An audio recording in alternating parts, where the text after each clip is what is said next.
Olá pessoal, começa agora mais uma videoaula do nosso canal Aprenda a Língua Portuguesa. Essa videoaula está sendo postada na semana do vestibular da FUVEST de 2016. Então o que nós vamos fazer vai ser discutir 3 questões desse vestibular da prova do ano passado. O nosso canal é voltado para a concursão de um modo geral, principalmente, mas não unicamente vestibulandos. De modo que quem estiver estudando para outros concursos também vai aproveitar essa videoaula. No caso que nós vamos tratar nessa videoaula é sobre 3 questões que caíram sobre o mesmo texto. É só conferir. Segue um quadro. O governo Médici não se limitou à repressão. Distinguiu claramente entre um setor significativo, mas minoritário da sociedade, adversário do regime, e a massa da população que vivia um dia a dia de alguma esperança nesses anos de prosperidade econômica. A repressão acabou com o primeiro setor, enquanto a propaganda encarregou-se de, pelo menos, neutralizar gradualmente o segundo. Para alcançar esse último objetivo, o governo contou com o grande avanço das telecomunicações no país após 1964. As facilidades de crédito pessoal permitiram a expansão do número de residências que possuíam televisão. Em 1960, apenas 9,5% das residências urbanas tinham televisão. Em 1970, a percentagem chegava a 40%. Por essa época, beneficiada pelo apoio do governo, de quem se transformou em porta-voz, a TV Globo expandiu-se até se tornar rede nacional e alcançar praticamente o controle do setor. A propaganda governamental passou a ter um canal de expressão como nunca existira na história do país. A promoção do Brasil como grande potência foi realizada a partir da Assembleia Especial para Relações Públicas, criada no governo Costa e Silva, mas que não chegou a ter importância nesse governo. Foi a época do Ninguém Segura Esse País, da marchinha Pra Frente Brasil, que embalou a grande vitória brasileira na Copa do Mundo de 1970.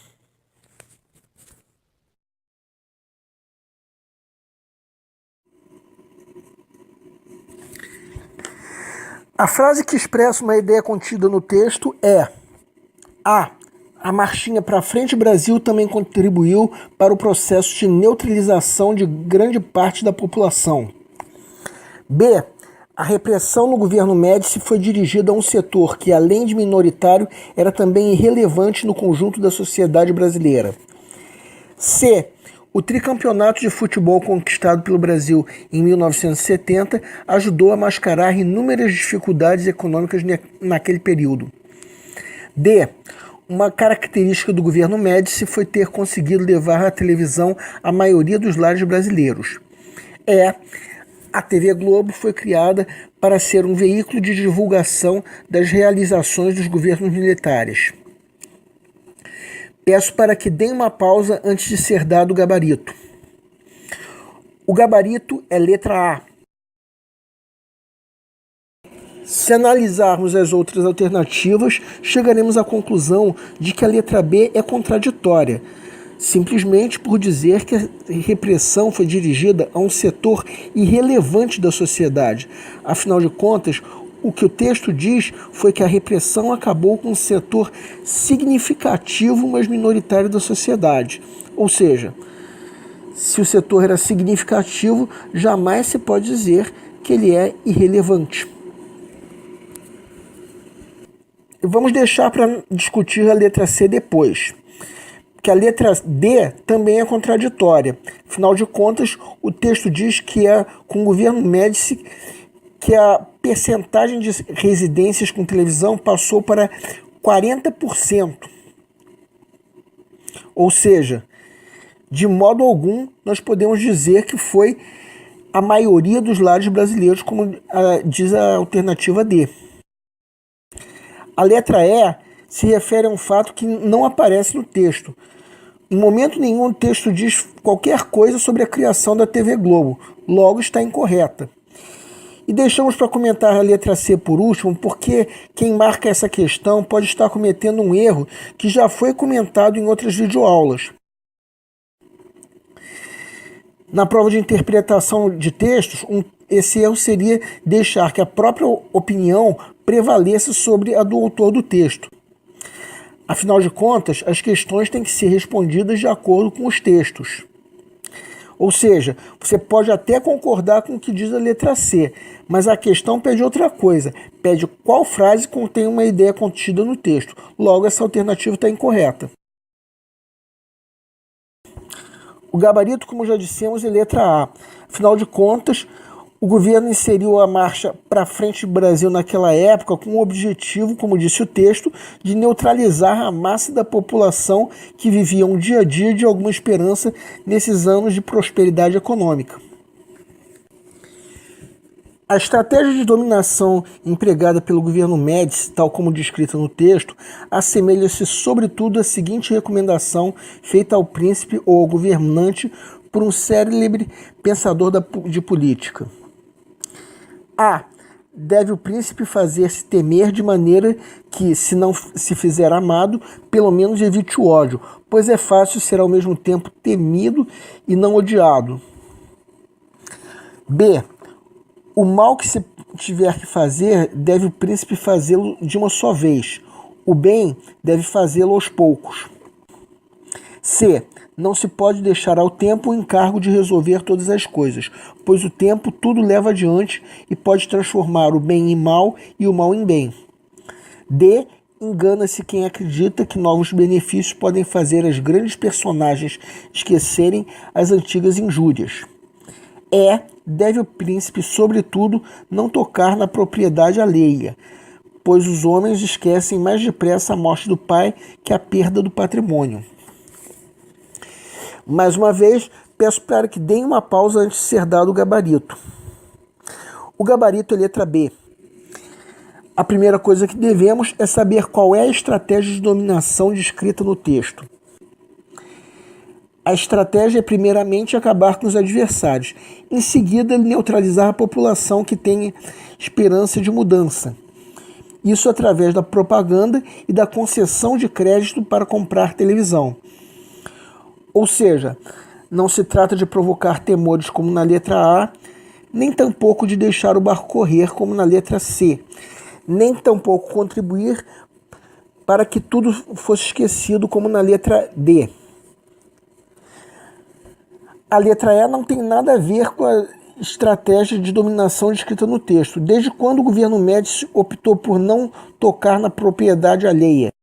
Justamente o que esse governo fez foi o mal de uma só vez, como diz o gabarito letra B, ou seja, através da repressão contra os adversários e de uma propaganda a favor da situação do país.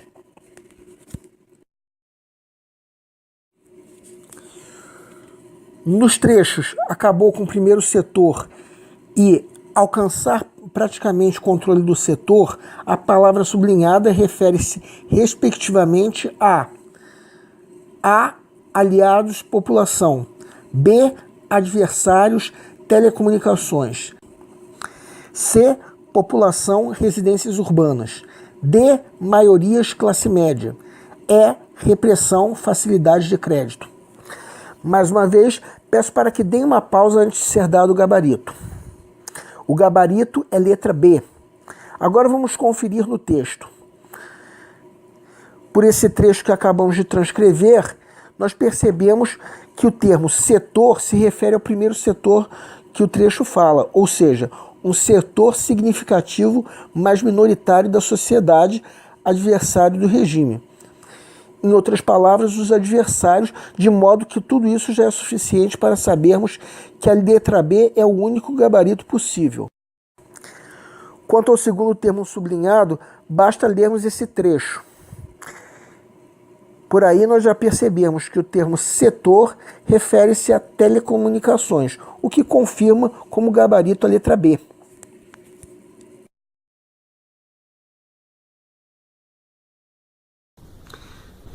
Bem, nessa aula, tendo em vista a proximidade do vestibular da FUVEST, nós discutimos 3 questões que caíram na prova do ano passado.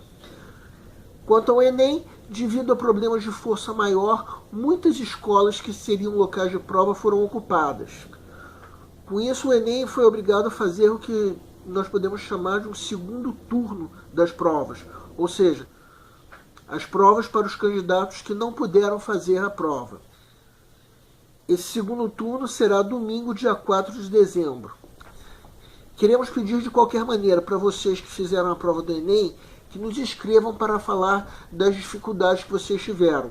Se vocês quiserem comentar alguma questão específica, escrevam. Mas de qualquer maneira, na nossa próxima videoaula, nós vamos ter um assunto importante para a parte de interpretação de textos. Será a primeira de uma série de 3 aulas em que nós vamos falar sobre as diferentes concepções de língua, texto e sujeito. E no caso, a primeira aula, que vai ser a próxima, vai falar sobre a primeira dessas concepções. Bem, e recentemente nós tivemos uma gravação em parceria com outro canal do YouTube, o canal Sou Pai Solteiro. Quem quiser conferir essa gravação, é só clicar no link. E o nosso canal deseja para todos vocês boa sorte na FUVEST, e para quem vai fazer a prova do Enem, boa sorte no Enem. O Aprenda a Língua Portuguesa vai ajudar você a fazer a tua prova de vestibular ou concurso. Lembramos ainda que qualquer dúvida que vocês tenham, podem nos escrever, ou através da nossa fanpage, ou através do nosso e-mail. Aliás, você pode nos escrever para fazer qualquer comentário, elogios, críticas e até reclamações sobre as nossas videoaulas. O Aprenda a Língua Portuguesa está trabalhando para tornar o canal cada vez melhor. Agradecemos ainda a todos vocês que estão assistindo nossas videoaulas e a todos vocês, principalmente, que estão compartilhando nossas videoaulas com outras pessoas. Muito obrigado, vocês estão ajudando nosso canal a ser feito. E para terminar, eu quero convidar a todos vocês que ainda não se inscreveram no nosso canal, que se inscrevam. Basta clicar no link. Muito obrigado e aguardem a nossa próxima aula.